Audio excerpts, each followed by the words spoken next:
જથ્થો જાહેરમાં ફેંકાયો। નવાયાર્ડ વિસ્તારમાં ગંભીર બેદરકારી સામે આવી। અર્બન હેલ્થ સેન્ટરની બાજુની ઘટના સામે આવી છે। અર્બન હેલ્થ સેન્ટરનો મેડિકલ વેસ્ટ બહાર ફેંકાયો છે। મેડિકલ વેસ્ટ જાહેરમાં ફેંકાતા સ્થાનિકોમાં રોષ જોવા મળ્યો છે। મેડિકલ ઓફિસરે ગોળ ગોળ જવાબ આપ્યા છે। દર્દીએ ફેંક્યાનું હોઈ શકે છે, આવા જવાબ આપ્યા છે મેડિકલ ઓફિસર।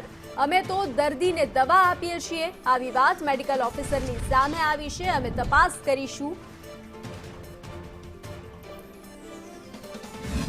રાજ્ય સરકાર જનતાની સુખાકારી માટે અને આરોગ્ય સારું રહે તે માટે કરોડો રૂપિયાનું ફંડ ફાળવે છે અર્બન હેલ્થ સેન્ટરોને, આરોગ્ય વિભાગને દવાઓ માટે। પરંતુ પરિસ્થિતિ એ છે કે આ દવાઓ ફેંકી દેવામાં આવે છે, દર્દીઓના ઉપયોગમાં નથી આવતી। આ પ્રકારની પરિસ્થિતિ, આ વાસ્તવિકતા છે અહીંયા આ ગ્રાઉન્ડ ઝીરો પર।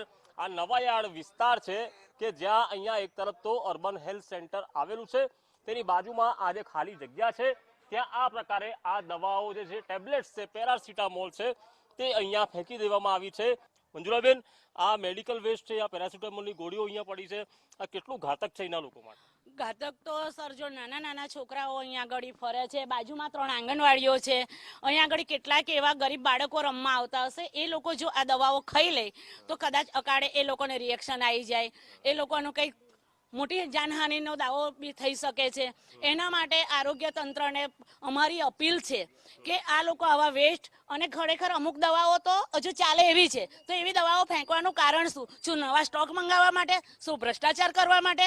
તો આરોગ્ય તંત્ર સરકાર શું કરે છે આના માટે? और इतना पैसा सरकार खर्च करती है दवाइयों पे, तो ये लोग दवा खाने वाले अपनी मनमानी क्यों चलाते हैं? पहली बात ये, हाँ, ये अर्बन हेल्थ सेंटर है, ये हेल्थ सेंटर है और इसकी मैंने 2-3 बार रजूआत भी करी। तो आप लोग खुले में कचरा मत डालो, खुले में दवाई मत डालो। वहाँ पे मेरा इंजेक्शन भी पड़ा, मेरा सीसी भी पड़ा और दवाई भी हाथ में पकड़ा मैं।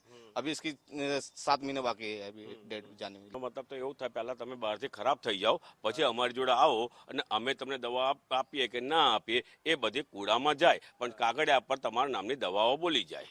એટલે કે આ અહીંયા મેડિકલ વેસ્ટ નાખવામાં આવે છે। હકીકતમાં તો ઘણી દવાઓ ઉપયોગી પણ છે અને આપણે દ્રશ્યો અહીંયા બતાવીએ કે બાજુમાં જ અહીંયા જે નંદઘર અહીંયા આવેલું છે, અહીંયા આંગણવાડી આવેલી છે અને તેની જ એક જ દિવાલ છે ને અહીંયા આ પ્રકારે અહીંયા મેડિકલ વેસ્ટ અહીંયા નાખવામાં આવ્યો છે। ત્યારે સવાલ એ થાય છે કે શું આ અર્બન હેલ્થ સેન્ટર આસપાસના લોકોને બીમારીની ગર્તામાં ધકેલવા નાખે છે? શું આ દવાઓ મામલે અહીંયા ભ્રષ્ટાચાર થાય છે? તે સૌથી મોટો અહીંયા સવાલ છે અને આની તપાસ થવી જોઈએ તે વાત પણ ચોક્કસ છે। કેમેરા પર્સન નિકેશ વડન સાથે કુણાલ શર્મા, સંદેશ ન્યૂઝ, વડોદરા। મેડિકલ ઓફિસર આવ્યા છે અહીંયા, સ્થાનિકો અહીંયા લાવ્યા છે। સવાલ એ છે કે આ જે સ્થળ પર અહીંયા દવા પડી છે તે કોઈ ફેંકી? પેશન્ટો ફેંકી ગયા તેવી વાત અહીંયા કરવામાં આવે છે। સ્થાનિકો રજૂઆત કરે છે કે અવારનવાર રજૂઆત કરી છે, અહીંયા આ રીતે દવાઓ પડી છે, તો પછી આ દવાઓ કોણે ફેંકી? ગુજરાત સરકાર લખેલી આ દવાઓ છે, આ પેશન્ટો જો દવા જ ફેંકવાના હોય તો પછી લેવા કેમ આવે તે મોટો અહીંયા સવાલ છે। સાહેબ, આ દવાઓ પડી છે, ગુજરાત સરકાર લખેલું છે, પેરાસિટામોલની દવા છે, 6 મહિના એક્સપાયર્ડના બાકી છે। આ દવાઓ યુપીએસસી નવાયાર્ડ વિસ્તારની બહારની બાજુ છે, તે છતાં અમે ચેક કરેલી છે। મારા ધ્યાન પર પહેલી વાર આવી વસ્તુ આવી છે। અત્યાર સુધીના કોઈ વાર નવાયાર્ડ યુપીએસસી પર કોઈ દિવસ આવી નથી આવી રીતે। હું તમને એ જ કહું છું, અમે યુપીએસસી વિસ્તારમાં અમારી જોડે હોય, વિધિન લિમિટમાં હોય, તો અમને કંઈ બહાર ફેંકી દેવાના તો છીએ નહીં। અમે જે તે પેશન્ટને જ આપવાના છે। યુપીએસસીના પ્રિમાઇસીસની બહાર છે, પેશન્ટ કઈ રીતે અહીંયા આવ્યું છે એ અમારે જોવું પડશે। આવો મુદ્દો પહેલી વાર અમારી જોડે આવ્યો છે। બાકી અમારી સિસ્ટમ એવી છે, નિયર બાય એક્સપાયરી મેડિસિન હોય, અમારી જોડે વધારે પડતો સ્ટોક હોય, તો અમે આજુબાજુના અર્બન હેલ્થ સેન્ટરમાં આપી દઈએ છીએ, જેથી કરીને દવાનો બગાડ ના થાય। અહીંયા અર્બન હેલ્થ સેન્ટર ક્યાં છે?